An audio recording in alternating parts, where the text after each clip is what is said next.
Hello, Namibia. Hello, Africa. Welcome to Africa Beyond Borders. I'm your host, Soraya Mentor. And on this show, we get to chat to amazing Africans who have traveled beyond their home countries. We celebrate culture, share big dreams, and how we carry our culture everywhere we go. Today's guest, I can't believe I'm actually interviewing her because what? We have Aina Kweyo joining us in the building. Yeah. How are you doing, Aina? I'm doing great. How you doing? I'm so good. I'm actually a bit nervous. Why? I don't know, because you're like such a good presenter, and I'm like just here sitting next to you. But you are a child star. You've been presenting long before me, so you are as good. Wow. Yeah. Okay, I'll say Aina said I'm good, and I'm gonna quote that. You're and put it somewhere. great. Good is an understatement. Excellent, brilliant at your craft, sweetie. That's what you are. Yes. This is on TV. Makes me so happy. I even forgot that we're doing this show right now. So Aina, thank you for joining us on Africa Beyond Borders. I'd love to know a bit about your culture before we get into your traveling journey. So where you grew up and what culture you're from?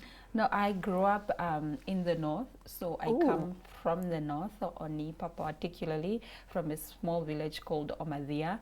And then, my dad got a job as a miner in Windhoek. He was working for Ochiase mine that closed down. I'm not sure if you're familiar with it. You might be too young. I don't even know anything about mining. I know the fact Exactly. that you think I know this. So when my dad moved to Windhoek, Yeah. we moved with him to come and get better education. I think that was his vision for us. My dad's very big on education. So we left home, came to Windhoek, and then we lived in Koreachab until today. It's an informal settlement on the outskirts of Windhoek. That's where we live. So I'm Oshwambo speaking, and that's what I represent. In a nutshell, that's my background. I'd love to know the name of the town where you were actually raised as a kid before you moved here. Okay, I was raised in Ontananga, and then I moved. My parents have a home in Omadia, so I was raised between the two villages. Yeah, Are they far from one another? Because I've never heard them before. like kind of, No? not entirely, but yeah, there's a distance. Yeah. Yeah, And because one is in Oniipa constituency and the other one is in Olukonda constituency. So maybe to put it like in layman term for you to understand, just think of it as a main road. Yeah. So the one village is on this side of the road and then the other village is on the other side of the road. Okay. So if you are walking, it will take you, let's say, 5 to 6 hours to walk. to walk between those villages. That's the distance. So what's the difference? Because I'm just interested to know, is there a difference in like the way the people are, or like the foods, or the scenery? Is there a difference, or they're kind of the same? There is no difference because it's all in the Ondonga kingdom. So we all speak the same language or the same Oshwambo dialect. We have the same culture. We are basically the same people. Okay. Yeah, because we are in the same kingdom. Yeah. Kingdom. Oh my gosh! Wait, is everything? No, I don't want to say this in the wrong way, but is that specific area called like a kingdom? It's like there's a Akwanyama kingdom, there's the Andonga kingdom, and all the other Vambu dialects have different kingdoms. We have kings and queens. Yeah, like us is Philemon Sheumbwa. That's our king, and then the Akwanyama people have a queen, and that's Mekulumadzinomo. Yes, that's her name. I love that. What was it like when you moved to Windhoek then? How did you find that experience? I was very young, to be honest. So I can't really remember.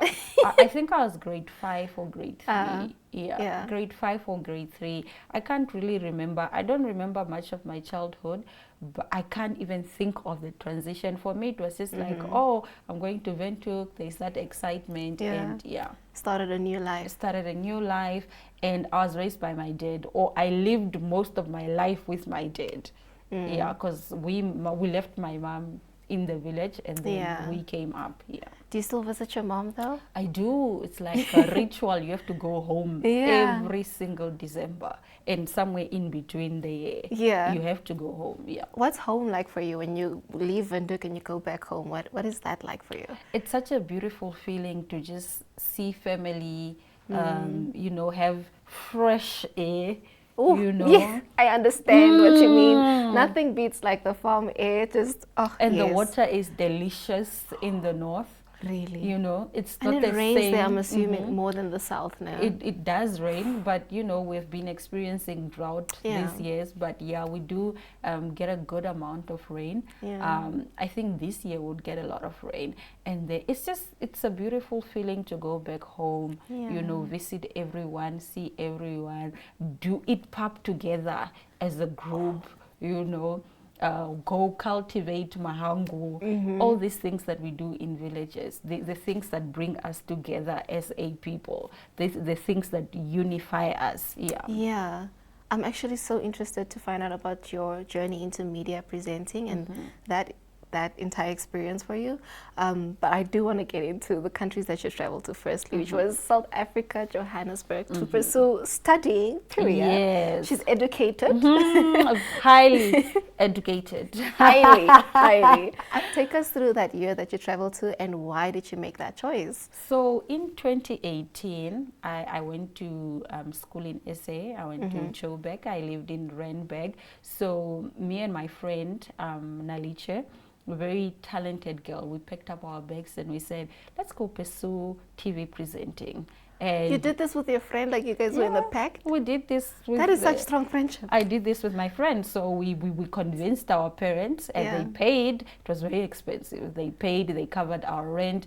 And then we said, Chomi, let's go. I strongly believe in pursuing your dreams aggressively because that's how you make it. Because if you are treating your dream as a side hustle, you're most probably not going to make it. You have to give it your all. So for me, I have a lot of respect for people who say to me, no, I'm quitting my job. I'm going to strictly pursue singing. Yeah. I just know that because you are so intentional, because you've made a choice, you've made up your mind to pursue this aggressively, thing. like you said. Aggressively, it will work out. And it has worked out for me. I've done TV like maybe now for 5 years on NTV, but I've also put out other projects on my own. I've featured on many other stations, and so forth and so on. So that's why I was in SA.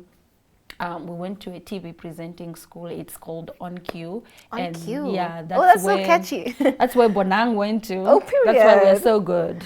Yeah.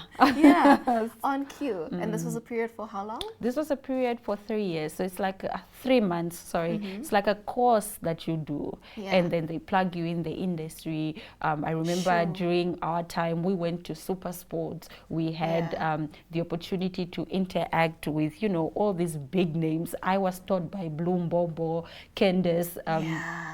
Candace still is one of my good contacts. She's always celebrating me. And Candace is like a big, big star. Oh. Yeah. And you were like exposed to these people. I was in exposed context. to. Oh my gosh. I would love to, before we go on a break, hear your, if you can remember, your first like 24 hours landing in Joburg. No, I was excited. Yo! God.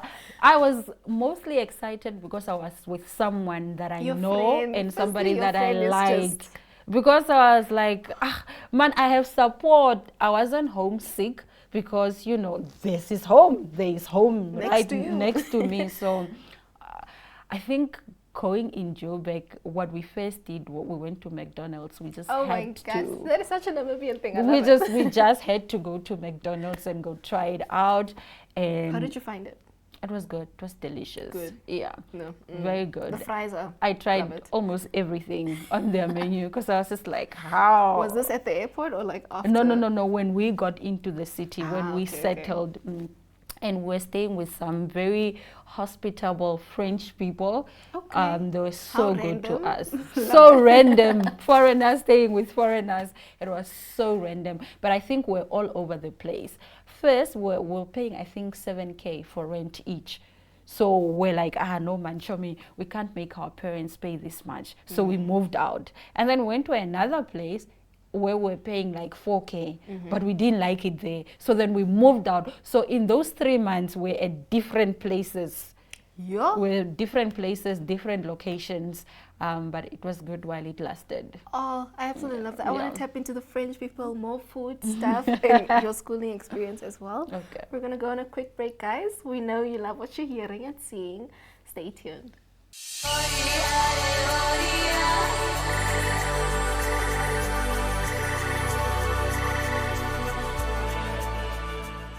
Hello, Africa. Welcome back to Africa Beyond Borders. I'm your host, Soraya Mentor, and on this show, we chat to amazing Africans who've traveled beyond their home countries. We celebrate culture on this show. Today's guest is Aina Kweyo, a multimedia presenter, and is here to share her experiences to Johannesburg, where she studied media presenting, right? And we're just getting into it, into her first 24 hours in Joburg. We'd love to find out now, Aina, or me specifically. You said you lived with French people for some time. Yeah. I would like to know what cultural experiences or cultural exchanges did you experience with these people, and what was it like? I think firstly, like if I can just reiterate, they're very hospitable. They're like good people. So they would call us for dinners, they would call us for lunch, breakfast. They would never pass by us without greeting us or just acknowledging that I'm living with these people. So during the dinner tables, or if I can put it lightly like that, they would often ask about our culture, and then we'll say where we are from. Then they'll tell us more about, when they got to SA, they got there, I think, 10 years back from the time we were there, and that was 2018. Oh. Yeah, so now they were basically South Africans, yeah, because now they had permanent residence. Wow. And the son could not speak French at all, but the parents could. He was more on the, local South African vernacular slang. And yeah. I find it so interesting that someone who went to SA, the first people that they encountered like a good relationship with was French. French people. I love how it's really like a rainbow nation. Yeah, they were from, I think they were from, what is this? Congo? Is it DR Congo? I think DR that's Congo? Yeah. Ah, okay. I think that's where they are from. Yeah, Super but they are cool. black French people. No? Yeah. I love that. I love that. You did mention that you traveled in that 3 months. You traveled to so many different houses. Yes. And I do know, I would like to tap into those suburbs and how different you found each one of them actually. I lived in Randburg. I can't quite remember the rest of the other ones, but perhaps I can recount, when I went to Soweto, because I frequent SA. There was a time where I also went to audition, and solely for auditioning, I just left here. I remember a good friend of mine, Goodwill, and the Medici. What a coincidence. So Goodwill and the Medici, I told them, colleagues, I want to try this thing, man. It was the BET presenter search. So I said to them, I want to go shoot my shot here, but I don't have money. And then they said, okay, colleague, how much is the bus?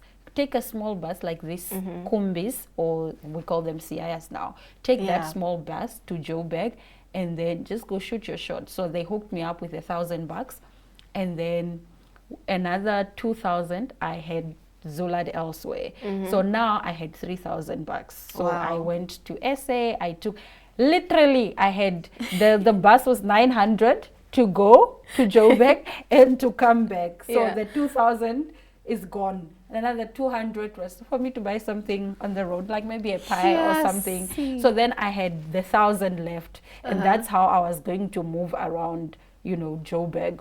With 1,000. With 1,000. So before I went, another friend of mine had said to me, no, if you want to go try this audition thing, I know people who live in Soweto, because I once upon a time went there, I lived there, so I made a contact. So call this guy when you get there, call this family, tell them to accommodate you. So I went, and these people accommodated me. So I was staying in Soweto at the time. Very lovely family. I had the kota, I had the real South African experience while I was staying in Soweto. We went to the car washes, we went to, that's so to the cool. local bars. I just had a full-on South African experience when I was there. Yeah. Wow. I absolutely love that. I want to know, like, how was because you did tap into, like, traveling with a bus. What was it like transporting from Soweto to Randburg to your school? How was that experience? At that time, This was not for the school. This was just at a random time. Yeah. I think the audition was also, was it in Senton? I can't really remember where which location the audition was, but Yo, 3,000. I'm still catching my mind on that. colleagues, you have to.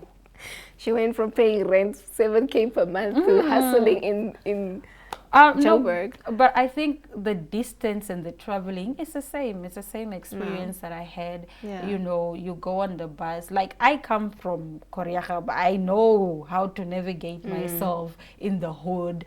I know how to get to places. So I would say the experience is the same experience I would have here. Only that they don't have smaller taxis like we do. Yeah. But they have the buses, the CIS. Or we also have the CIS here. So the experience is the same. You would go from place to place how you do it in Namibia. Yeah. Yeah, absolutely cool. I find that so brave of you also, because not a lot of people can say I had 1,000 to navigate around Joburg. And Yeah. my mind is still catching up on that. I'd like to tap into now that you are in your media presenting experience, when you met other cultures, like besides your French people now, closer and stuff like that, how did those presenting styles influence the way you came in as a Namibian? Oh, I think firstly, we must acknowledge that our industry is highly influenced by the South African industry. Like back in the day, we consumed a lot of South African entertainment. We did. We grew up watching Bonang, and we're not even in South Africa.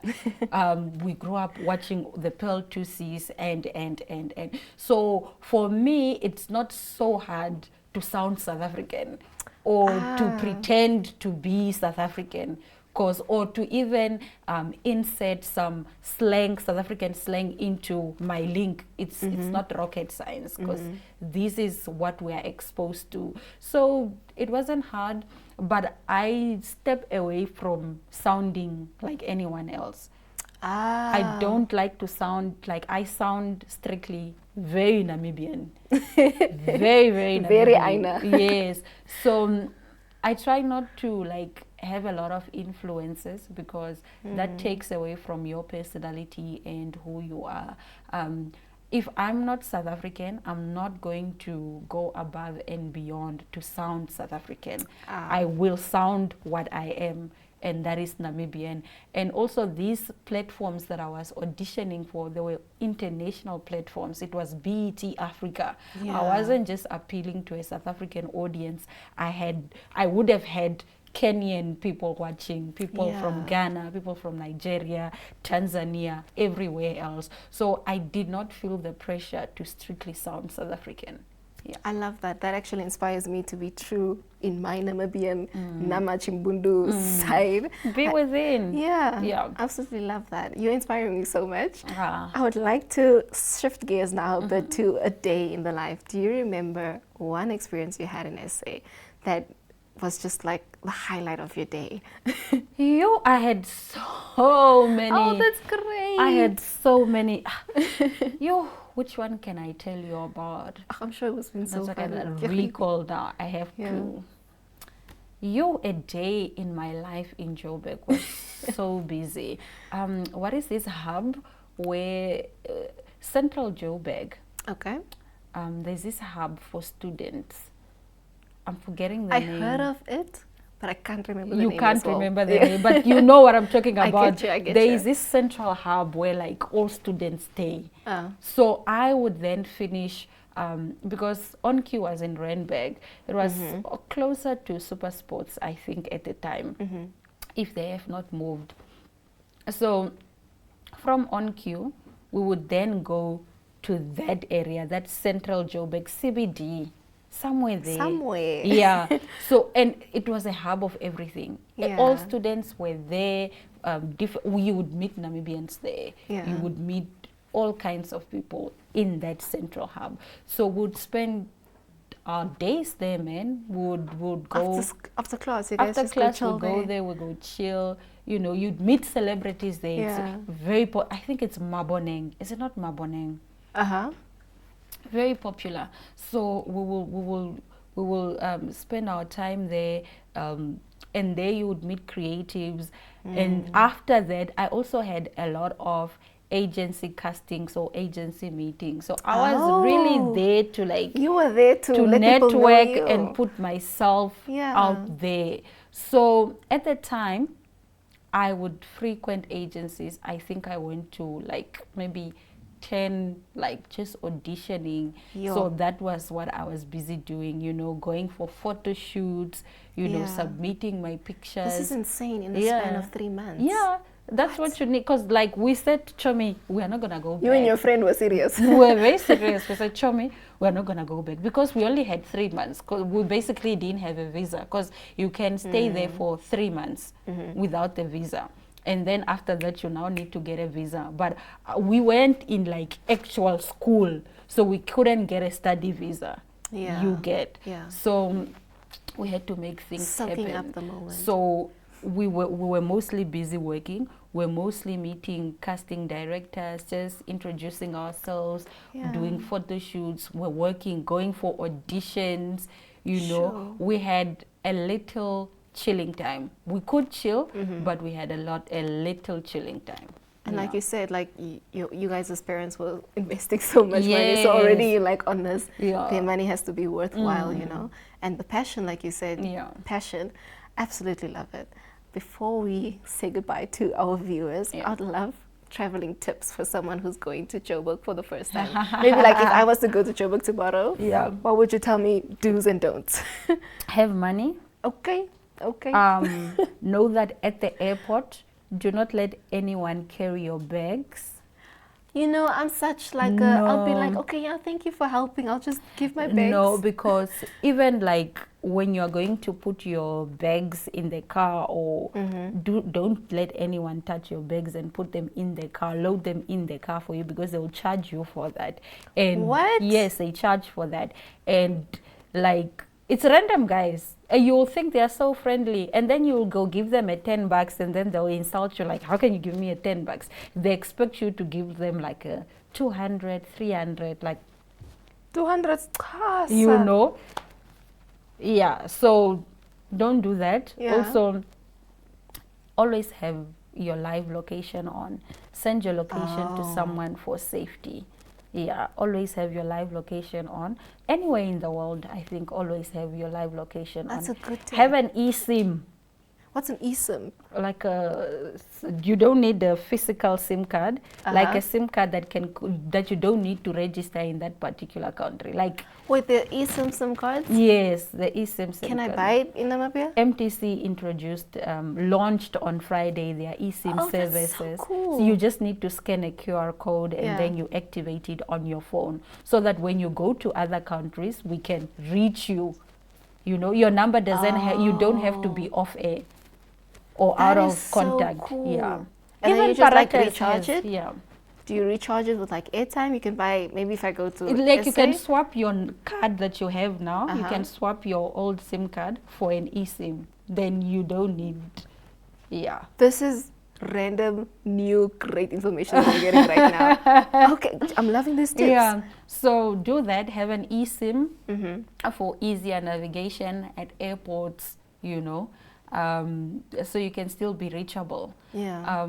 What else? Just have money. Have money so that Just if have anything... Soraya, it's so easy. And don't just have talk to money. anyone. At Yeah. airports, I think you need to be very rude because people will leave you with drugs. You don't want to be friendly with everyone at the airport. People Okay. will leave you with drugs. People will say, no, Saraya, please carry my baby. And then you take the baby. Next thing, the police is arresting you. Like, know what you're doing. Don't look lost. Don't be overly friendly.